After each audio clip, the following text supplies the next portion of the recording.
ಇವಾಗ ಮದುವೆ ಸೀಸನ್ ಇದ್ದಾಗ ಒಂದು ವಿಷಯ ಬಗ್ಗೆ ನಾನು ಮಾತಾಡಲೇಬೇಕು. ಅದು ಏನಂದರೆ ಗರ್ಭಧಾರಣೆ. ಅದು ಒಳ್ಳೆಯ ಟೈಮು. ಗರ್ಭಧಾರಣೆ ಯಾವಾಗ ಆಗುತ್ತೆ, ಯಾವ ಟೈಮ್ನಲ್ಲಿ ನಾವು ಸೇರಿದ್ರೆ ಅವಾಗ ನಮಗೇನಾಗುತ್ತೆ, ಮಗು ಆಗುವ ಚಾನ್ಸಸ್ ಜಾಸ್ತಿ ಆಗುತ್ತೆ. ಟೆಕ್ನಿಕಲ್ ವರ್ಡ್ನಲ್ಲಿ ನಾವು ಇದಕ್ಕೆ ಹೇಳಬೇಕಂದ್ರೆ ಫರ್ಟೈಲ್ ಪೀರಿಯಡ್ ಅಂತ ಹೇಳ್ತೀವಿ.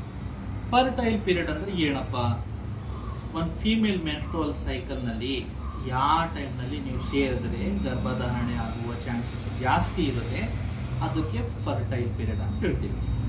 ಸೊ ಒಂದು ಫೀಮೇಲ್ ಬಾಡಿದು ಏನಿರುತ್ತಲ್ಲ, ನ್ಯಾಚುರಲ್ ಒಂದು ಸೈಕಲ್ ಅಂತ ಇರುತ್ತೆ. ಅವರಿಗೆ 28 ದಿವಸದಿಂದ 30 ದಿನ, ಒಬ್ರೊಬ್ರಿಗೆ ಸ್ವಲ್ಪ 35 ದಿನವರೆಗೆ ಏನಾಗುತ್ತೆ, ಮಂತ್ಲಿ ಏನಾಗುತ್ತೆ, ಮೆನ್ಸ್ಟ್ರುಯೇಷನ್ ಆಗುತ್ತೆ. ಆ ಟೈಮ್ನಲ್ಲಿ ಈ 28 ದಿನ ಅಥವಾ 30 ದಿನ ಸೈಕಲ್ ಇದ್ದರೆ, ಈ 28 ದಿನ ಅಥವಾ 30 ದಿನಗಳಲ್ಲಿ ಯಾವ ಟೈಮ್ನಲ್ಲಿ ನಾನು ಸೇರಬೇಕು ಗರ್ಭಧಾರಣೆ ಆಗಬೇಕಂತ ಸಿಂಪಲ್ ಆಗಿ ಹೇಳ್ತೀನಿ. ದೊಡ್ಡ ಸೈನ್ಸ್ ಹೇಳಲ್ಲ. ಓವ್ಯುಲೇಷನು, ರಿಪ್ರೊಡಕ್ಟಿವ್ ಹೆಲ್ತು, ಫರ್ಟಿಲಿಟಿ ಅವೆಲ್ಲ ಹೇಳಿದ್ರೆ ನಿಮ್ಗೆ ಗೊತ್ತಾಗಲ್ಲ. ನಾರ್ಮಲ್ ಲೇಮ್ಯಾನ್ ಸುಮ್ಮನೆ ಒಂದು ಎಲ್ಲೋ ಕುರಿ ಕಾಯ್ತಾನೆ ಎಲ್ಲೋ ಒಂದಲ್ಲಿ ಹಳ್ಳಿನಲ್ಲಿ ಕೂತ್ಬಿಟ್ಟು ಅವನಿಗೂ ಗೊತ್ತಾಗಬೇಕು ಅವ್ನ ಮದುವೆ ಆಗನ ಯಾವ ದಿನ ಸೇರಿದ್ರೆ ಮಕ್ಕಳಾಗಬೇಕಂತ. ಸೊ ಫಸ್ಟು ನಿಮ್ಮ ಹೆಂಡತಿಗೆ ಅಲ್ಲ, ಮದುವೆಗಿಂತ ಮುಂಚೆ ಇದು ಮಾಡೋದಿರಲ್ಲ. ಹೆಂಡತಿಗೆ ಇವತ್ತು ಪೀರಿಯಡ್ ಬಂತ ಅಂತ ತಿಳ್ಕೊಳ್ಳಿ.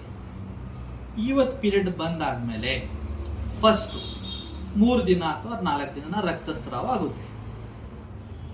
ಆ ಟೈಮ್ನಲ್ಲಿ ಡ್ಯೂರಿಂಗ್ ಮೆನ್ಸ್ಟ್ರುಯೇಷನ್ ನೀವು ಸೇರಬಾರ್ದು. ಬ್ಲೀಡಿಂಗ್ ಆಗ್ತಾ ಇರೋತ್ತಲ್ಲ, ಯೂನಿ ಶೆಡ್ಡಿಂಗ್ ಆಗ್ತಾ ಇರುತ್ತೆ, ಲೋಕಲ್ ಏರಿಯಾನಲ್ಲಿ ವೀಕ್ನೆಸ್ ಬಂದಿರುತ್ತೆ. ಒಂದ್ಸತಿ 4 ದಿನ ಅಥವಾ 5 ದಿನ ಆದಮೇಲೆ ರಕ್ತಸ್ರಾವ ಸ್ಟಾಪ್ ಆಗಿಬಿಡುತ್ತೆ. ಆಮೇಲೆ ಒಂದು 2 ಅಥವಾ 3 ದಿನ ನೀವು ಬಿಟ್ಬಿಡಿ. ಟೋಟಲ್ ಈಗ ಫಾರ್ ಎಕ್ಸಾಂಪಲ್ ಇವಾಗ ಸಂಡೇ ಇದೆ ಅಂತ ತಿಳ್ಕೊಳ್ಳಿ, ಇವತ್ತು ಭಾನುವಾರ.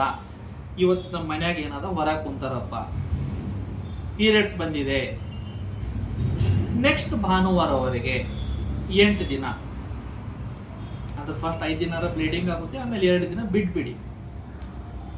ಮುಂದಿನ ಭಾನುವಾರದಿಂದ ಮತ್ತೆ ನೆಕ್ಸ್ಟ್ ಭಾನುವಾರವರೆಗೆ ಈ 8 ದಿನ ಏನಿದೆಯಲ್ಲ, ಅದು ಫರ್ಟೈಲ್ ಪೀರಿಯಡ್, ಓವ್ಯುಲೇಟರಿ ಪೀರಿಯಡ್. ಅದು ಆ ಟೈಮ್ನಲ್ಲಿ ಏನಾಗುತ್ತೆ, ಫೀಮೇಲ್ ಬಾಡಿನಲ್ಲಿ ಎಗ್ ಉತ್ಪತ್ತಿ ಆಗುತ್ತೆ.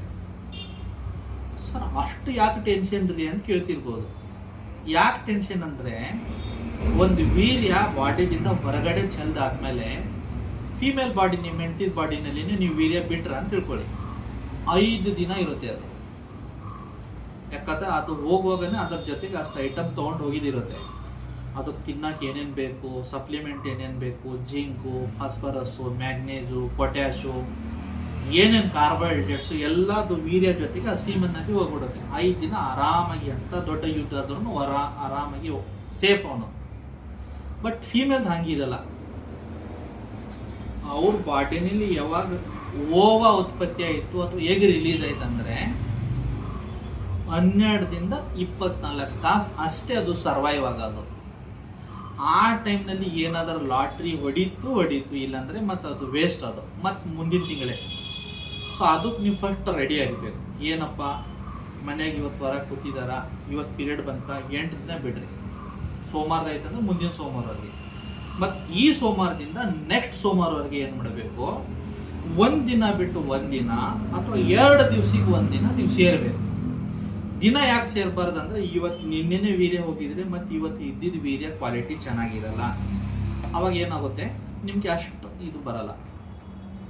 ಸೊ ಅವಾಗ ಏನು ಮಾಡಬೇಕು, ನೀವು 1 ದಿನ ಬಿಟ್ಟು 1 ದಿನ ಸೇರಿದ್ರೆ ಈ 8 ದಿವಸ ಒಳಗಡೆ ಒಂದು ಟೈಮಲ್ಲಿ ಹಿಟ್ ಆಗಿಬಿಡುತ್ತೆ ಅದು. ಅದು ನನಗೆ ಹೆಂಗೆ ಗೊತ್ತಾಗ್ಬೇಕು ಸರ್, ನನಗೆ ಇವಾಗ ಫೀಮೇಲ್ ನೀವು ಹುಡುಗಿಯರು ಹೇಳ್ತೀರಾ ಸರ್, ನನಗೆ ಹೆಂಗೆ ಗೊತ್ತಾಗಬೇಕು ನಾನು ಓವ್ಯುಲೇಷನ್ನಲ್ಲಿ ಇದ್ದೀನಿ ಅಥವಾ ನನ್ನ ಬಾಡಿನಲ್ಲಿ ಹೇಗೆ ರಿಲೀಸ್ ಆಗ್ತಾ ಇದೆ ಅಂದರೆ ಏನೇನು ಫೀಲಿಂಗ್ ನನಗೆ ಬರುತ್ತೆ. ಒಂದು, ಸೆಕ್ಸ್ ಮಾಡಬೇಕಂತ ಇಚ್ಛೆ ಆ ಟೈಮಲ್ಲಿ ಮಹಿಳೆಯರಲ್ಲಿ ಜಾಸ್ತಿ ಆಗುತ್ತೆ. 1. 2ನೇದು ಅವ್ರ ಬಾಡಿನಲ್ಲಿ ಸ್ವಲ್ಪ ರೆಗ್ಯುಲರ್ಗಿಂತ ಸ್ವಲ್ಪ ಟೆಂಪರೇಚರ್ ಜಾಸ್ತಿ ಆಗುತ್ತೆ. 3ನೇದು ಸ್ತನ ಭಾಗ ಏನಿದೆಯಲ್ಲ ಅದರಲ್ಲಿ ಸ್ವಲ್ಪ ಟೆಂಡರ್ನೆಸ್ ಅಂದರೆ ಸ್ವಲ್ಪ ಹಾರ್ಡ್ನೆಸ್ ಫೀಲಿಂಗ್ ಬರುತ್ತೆ. 4ನೇದು ಯೋನಿ ಸರೌಂಡಿಂಗ್ ಸ್ವಲ್ಪ ಸ್ಕಿನ್ನಲ್ಲಿ ಟೈಟ್ನೆಸ್ ಇರುತ್ತೆ ಮತ್ತು ಸ್ವಲ್ಪ ಮಾಯಿಶ್ಚರ್ ಥರ ಇರುತ್ತೆ, ಸ್ವಲ್ಪ ಬಿಸಿ. ಅಲ್ಲಿ ಟಚ್ ಮಾಡಿದ್ರೆ ಸ್ವಲ್ಪ ವಾರ್ಮ್ ಫೀಲಿಂಗ್ ಇರುತ್ತೆ. ಇವೆಲ್ಲ ಓವಲೇಷನ್ ಸಿಂಪ್ಟಮ್ಸು, ಇವೆಲ್ಲ ಎಗ್ ಬಾಡಿನಲ್ಲಿ ರೆಡಿ ಆಗಿದೆ, ಹೊರಗಡೆಯಿಂದ ವೇಟಿಂಗ್ನಲ್ಲಿ ಇದೆ ಅಂತ ಸಿಂಪ್ಟಮ್. ಆ ಟೈಮ್ನಲ್ಲಿ ನೀವು ಸೇರಿದರೆ ಗರ್ಭಧಾರಣ ಆಗುವ ಚಾನ್ಸಸ್ ಜಾಸ್ತಿ ಇದೆ. ಈಗ ಆಯ್ತು, ನೀವು ಸೇರಿದ್ರ, ಈಗ ಈ ಮಂತ್ನಲ್ಲಿ ನಮ್ಮ ಕೇಸ್ ಸಕ್ಸಸ್ ಇದೆ ಅಥವಾ ಫೇಲ್ಯೂರ್ ಇದೆ ಅಂತ ನಮ್ಗೆ ಹೆಂಗೆ ಗೊತ್ತಾಗ್ಬೇಕು ಸರ್? ಇವಾಗ 28 ದಿನದಿಂದ 30 ದಿವಸಕ್ಕೆ ನಿಮ್ಮ ಮಿಸ್ಸೆಸ್ ಯೂಸಲಿ ರೆಗ್ಯುಲರ್ ಪೀರಿಯಡ್ಸ್ ಬರುತ್ತೆ. ಬಟ್ ಈ ಟೈಮ್ನಲ್ಲಿ ಯಾಕೋ ಪೀರಿಯಡ್ ಮಿಸ್ ಆಗಿದೆ, 25ನೇ ತಾರೀಕು ಬರಬೇಕಾಗಿತ್ತು, 25ನೇ ಬಂದಿಲ್ಲ, 28, 30 ಆಯಿತು, ಪೀರಿಯಡ್ ಬಂದಿಲ್ಲ. ಅವಾಗ ನೀವೇನು ಮಾಡಬೇಕು, ಒಂದು ಮೆಡಿಕಲ್ನಲ್ಲಿ ಹೋಗ್ಬಿಟ್ಟು ಪ್ರೆಗ್ನೆನ್ಸಿ ಕಿಟ್ ಅಂತ ಸಿಗುತ್ತೆ 50 ರೂಪಾಯಿಗೆ. ನೀವೇ ಮನೆಯಲ್ಲಿ ತೊಗೊಂಡ್ಬಿಟ್ಟು ಬೆಳಗ್ಗೆ ಎದ್ದ ತಕ್ಷಣ ಫಸ್ಟ್ ಯೂರಿನ್ ಏನು ಕಲೆಕ್ಟ್ ಮಾಡಿದಿರ್ತೀರಲ್ಲ, ಯಾವುದೋ ಒಂದು ಜಗ್ನಲ್ಲಿ, ಯಾವುದೋ ಒಂದು ಪ್ಲಾಸ್ಟಿಕ್ ಡಬ್ಬಿನಲ್ಲಿ, ಅದರಲ್ಲಿ ಒಂದು ಡ್ರಾಪರ್ ಅಂತ ಇರುತ್ತೆ ಪ್ಲಾಸ್ಟಿಕ್, ಅದರಲ್ಲಿ ಒಂದು 2 ಅಥವಾ 3 ಯೂರಿನ್ ತೊಗೊಂಡ್ಬಿಟ್ಟು ಆ ಕಿಟ್ ಒಳಗಡೆ ಒಂದು ಚಿಕ್ಕ ಹೋಲ್ ಇರುತ್ತೆ, ಆ ಹೋಲ್ನಲ್ಲಿ ಹಾಕ್ಬಿಟ್ಟು ಟೆಸ್ಟ್ ಮಾಡಿದ್ರೆ 2 ಲೈನ್ ಬಂದರೆ ಪಾಸಿಟಿವ್, 1 ಲೈನ್ ಬಂದರೆ ನೆಗೆಟಿವ್. ಒಂದೊಂದು ಸತಿ ಏನಾಗುತ್ತೆ, ಸ್ಟಾರ್ಟಿಂಗ್ ಸ್ಟೇಜ್ನಲ್ಲಿ ಒಂದೇ ಲೈನ್ ಬರುತ್ತೆ, ಅವಾಗ ಪೀರಿಯಡ್ ಮಿಸ್ ಆಗಿದೆ ಬಟ್ 1 ಲೈನ್ ಆಗಿದೆ ಅಂದರೆ ಏನು ಮಾಡಬೇಕು, ಸೇಮ್ ಟೆಸ್ಟ್ ಒಂದು 3 ದಿನ ಅಥವಾ 4 ದಿನ ಬಿಟ್ಟು ಮಾಡಬೇಕು. ಒಂದು, ನಿಮ್ಮ ಬಾಡಿನಲ್ಲಿ ಏನೇನು ಫೀಲಿಂಗ್ ಬರುತ್ತೆ, ಸ್ವಲ್ಪ ಲೋ ಎನರ್ಜಿ ಫೀಲ್ ಆಗುತ್ತೆ, ಸ್ವಲ್ಪ ಸುಸ್ತು. ಒಬ್ಬರೊಬ್ರಿಗೆ ಏನಾಗುತ್ತೆ, 45 ದಿನ ಆದಮೇಲೆ ಅಥವಾ 50 ದಿನ ಬರ್ತಾ ಬರ್ತಾ ವಾಮಿಟಿಂಗ್ ಸೆನ್ಸೇಷನ್, ಯಾವುದೋ ಒಂದು ಸ್ಮೆಲ್ ನೋಡಿದ್ರೆ ಆಗಲ್ಲ, ಅಥವಾ ಜಸ್ಟ್ ನೀವು ಕಿಚನಲ್ಲಿ ಅಡುಗೆ ಮಾಡ್ತಾ ದಿನ ನೀವು ಮಾಡ್ತಾನೆ ಇರ್ತೀರ, ಬಟ್ ಆನ್ ಆಫ್ ಸಡನ್ ಸ್ವಲ್ಪ ಹೈಟ್ ಸ್ಮೆಲ್ ತೊಗೊಂಡ್ರೆ ವಾಮಿಟಿಂಗ್ ಸೆನ್ಸೇಷನ್ ಬರ್ತಾ ಇದೆ, ಕೈ ಕಾಲಿನಲ್ಲಿ ನಿಶಕ್ತಿ ಫೀಲ್ ಆಗ್ತಾ ಇದೆ ಅಂದರೆ ಅದು ಅರ್ಥ there is a chances of pregnancy. ಆವಾಗ ನೀವೇನು ಮಾಡಬೇಕು, ನಿಯರೆಸ್ಟ್ ಡಾಕ್ಟರ್ ಹತ್ರ ಹೋಗ್ಬಿಟ್ಟು ಅವ್ರಿಗೆ ತೋರಿಸ್ಬಿಟ್ಟು ಅವ್ರ ಸಲಹೆ ಪಡಿಬೇಕು. ಈ ಎಲ್ಲ ವಿಷಯ ಮಾತಾಡೋವಾಗ ನಾನು ಮತ್ತೊಂದು ವಿಷಯ, ಇದು ಟಾಪಿಕ್ಗಿಂತ ಸ್ವಲ್ಪ ಬೇರೆದಿದೆ, ಬಟ್ ನಾನು ಇಲ್ಲಿ ಹೇಳಕ್ಕೆ ಇಷ್ಟಪಡ್ತೀನಿ. ಯಾಕಂದರೆ ನೀವು ಯಾವಾಗ ಪ್ರೆಗ್ನೆನ್ಸಿ ಬಗ್ಗೆ ಮಾತಾಡ್ತಾ ಇದ್ದೀರಾ ಅಥವಾ ಕೇಳ್ತಾ ಇದ್ದೀರಾ ವಿಷಯ ಅಂದರೆ ನಿಮಗೆ ಇದು ಮತ್ತೊಂದು ಗೊತ್ತಾಗಬೇಕಂದ್ರೆ, ಇವಾಗ ನಮ್ಮ ಇಂಡಿಯಾನಲ್ಲಿ ಫರ್ಟಿಲಿಟಿ ರೇಟ್ ಡ್ರಾಪ್ ಆಗ್ತಾ ಇದೆ. 1950ನಲ್ಲಿ ನಮ್ಮ ಇಂಡಿಯಾನಲ್ಲಿ ಫರ್ಟಿಲಿಟಿ ರೇಟ್ ಏನಿತ್ತು, 6 ಇತ್ತು. ಅಂದರೆ ಒಂದು ಫರ್ಟೈಲ್ ಮಹಿಳೆ 25 ವರ್ಷದಿಂದ 50 ವರ್ಷ ಒಳಗಡೆ ಆಕಿನ ಲೈಫ್ ಸ್ಪ್ಯಾನಲ್ಲಿ 6 ಮಕ್ಕಳು ಅವ್ರು ಪಡಿತಾ ಇದ್ರು. 1990ಸ್ನಲ್ಲಿ ಅದು 4 ಆಯಿತು, ಇವಾಗ 2024ನಲ್ಲಿ ಅದು 2 ಆಗಿದೆ. ಸೊ ಬರ್ತಾ ಬರ್ತಾ ಮಕ್ಕಳ ಸಂಖ್ಯೆ ಕಡಿಮೆ ಆಗ್ತಾ ಇದೆ. ಅದಕ್ಕೆ ಲೇಟ್ ಮ್ಯಾರೇಜಸ್ ಇರ್ಬೋದು, ಅಥವಾ ಇನಿಷಿಯಲ್ ಸ್ಟೇಜ್ನಲ್ಲಿ ಮಗು ಬೇಡ ಅಂತ ಅಬಾರ್ಷನ್ ಜಾಸ್ತಿ ಮಾಡೋದಿರ್ಬೋದು, ಅಥವಾ PCOD PCOS ತುಂಬ ಜಾಸ್ತಿ ಆಗಿದೆ, ಅಥವಾ ಕೊರೋನಾ ಆದಮೇಲೆ ಹುಡುಗರಲ್ಲಿ ಸೆಕ್ಸ್ ಪ್ರಾಬ್ಲಮ್ ತುಂಬ ಜಾಸ್ತಿ ಆಗಿದೆ, ಕ್ವಾಲಿಟಿ ಆಫ್ ಸ್ಪರ್ಮ್ ಜಾಸ್ತಿ ವೀಕ್ ಆಗಿಬಿಟ್ಟಿದೆ. ಇವೆಲ್ಲ ಕಾರಣದಿಂದ ಮಕ್ಕಳಾಗಕ್ಕೆ ಸ್ವಲ್ಪ ಕಷ್ಟ ಆಗ್ತಾ ಇದೆ. ಅದಕ್ಕೆ ಏನಿದೆ, ಇವತ್ತು ನಾಳೆ ಮದುವೆ ಆದಮೇಲೆ ಎಲ್ಲಕ್ಕಿಂತ ದೊಡ್ಡ ಟಾಸ್ಕ್ ಅಂದರೆ ಒಂದು ಮಗು ಆಗಲಿ ಅಂತಿದೆ. ಸೊ ಹೊಸ ದಂಪತಿ ಏನಾದರೂ ಇದ್ದರೆ ನನ್ನ ಓನ್ಲಿ ಪರ್ಸನಲ್ ಸಜೆಷನ್, ನಿಮ್ಮ ಜಾಬು ಕರಿಯರು ಎಲ್ಲ ಇಡೀ ಲೈಫ್ ಇರುತ್ತೆ, ಫಸ್ಟ್ ಒಂದು ಮಗು ಮಾಡ್ಕೊಳ್ಳಿ. ಒಂದು ಮಗು ಮಾಡಿದ್ರೆ ಏನಾಗುತ್ತೆ, ಲೈಫ್ನಲ್ಲಿ ಒಂದು ಸೇಫ್ಟಿ ಇರುತ್ತೆ, ಸೆಕ್ಯೂರಿಟಿ ಇರುತ್ತೆ. ನೀವು ಮುದುಕರಾದ್ಮೇಲೆ ಮತ್ತು ಮಕ್ಕಳು 8ನೇ ಕ್ಲಾಸ್ನಲ್ಲಿ ಓಡ್ತಾ ಇದ್ದರೆ ನಾವು ಒಂದು ಕಾಲೇಜ್ ಫೀಸು ಯಾರು ಕಟ್ಟಬೇಕು?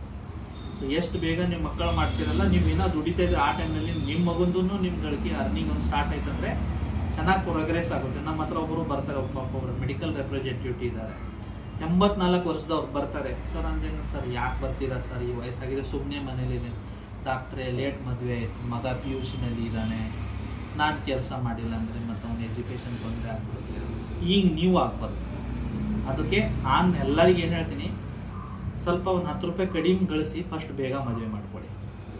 ಆಮೇಲೆ ವೈಫ್ ಸರ್ ಬ್ಯಾಂಕ್ನಲ್ಲಿ ಕೆಲಸ ಮಾಡ್ತಾರೆ, ರಜೆ ಕೊಡಲ್ಲ, ಬೇಕಾದ್ರೆ 1 ವರ್ಷ ನೀವು ಏನಿದೆ ಪ್ರೆಗ್ನೆನ್ಸಿ ಲೀವ್ ಅಂತಲೇ ತೊಗೊಂಡ್ಬಿಡಿ, ಒಂದು ಮಗು ಮಾಡ್ಕೊಳ್ಳಿ. 1 ವರ್ಷ ಆದಮೇಲೆ ಬೇಕಾದ್ರೆ ಆ ಬ್ಯಾಂಕ್ ಇಲ್ಲಾಂದ್ರೆ ಬೇರೆ ಬ್ಯಾಂಕ್ನಲ್ಲಿ ನಿಮಗೆ ಜಾಬ್ ಸಿಗೋದು ಗ್ಯಾರಂಟಿ ಇದೆ, ಬಟ್ 1 ವರ್ಷ ಆದಮೇಲೆ ಮಗು ಆಗೋದು ಗ್ಯಾರಂಟಿ ಈಗಿನ ಕಾಲಿಗೆ ಇಲ್ಲ. ಸೊ ಮೇನ್ ಏನಿದೆ ವಿಷಯ ಏನಂದರೆ, ಎಷ್ಟು ಬೇಗ ಆಯ್ತು ಅಷ್ಟು ಬೇಗ ಒಂದು ಮಗು ಮಾಡ್ಕೊಳ್ಳಿ. ಮತ್ತು ಈ ಥರ ಮತ್ತು ಯಾವುದೋ ಒಂದು ಪರ್ಟಿಕ್ಯುಲರ್ ವಿಷಯ ಬಗ್ಗೆ, ಇಂಟ್ರೆಸ್ಟಿಂಗ್ ಟಾಪಿಕ್ ಬಗ್ಗೆ ತಮಗೆ ತಿಳಿಯಬೇಕಂದ್ರೆ ಏನು ಮಾಡಿ, ಕಮೆಂಟ್ ಬಾಕ್ಸ್ನಲ್ಲಿ ಕಮೆಂಟ್ ಮಾಡಿ. ಸರ್ ನನಗೆ ಈ ವಿಷಯದಲ್ಲಿ ನನಗೆ ತಿಳ್ಕೋಬೇಕು, ನನ್ನ ಆಸಕ್ತಿ ಇದೆ, ಆ ಪರ್ಟಿಕ್ಯುಲರ್ ವಿಷಯ ಬಗ್ಗೆ ನಾನು ವಿಡಿಯೋ ಮಾಡಿ. ತಮಗೆ ನನಗೆ ಏನಾದರೂ ಕನ್ಸಲ್ಟ್ ಮಾಡಬೇಕು ಅಥವಾ ನಮ್ಗೆ ಏನಾದರೂ ಒಂದು ಲೈಂಗಿಕ ಸಮಸ್ಯೆ ಇದೆ, ಮೀಟ್ ಮಾಡಬೇಕಂದ್ರೆ ಜಯನಗರ್ ಬೆಂಗಳೂರಿನಲ್ಲಿ ಶ್ರೀನಿವಾಸ್ ಮೆಡಿಕಲ್ ನನ್ನ ಕ್ಲಿನಿಕ್ ಇದೆ, ಬಂದು ಮೀಟ್ ಆಗ್ಬೋದು. ಧನ್ಯವಾದ.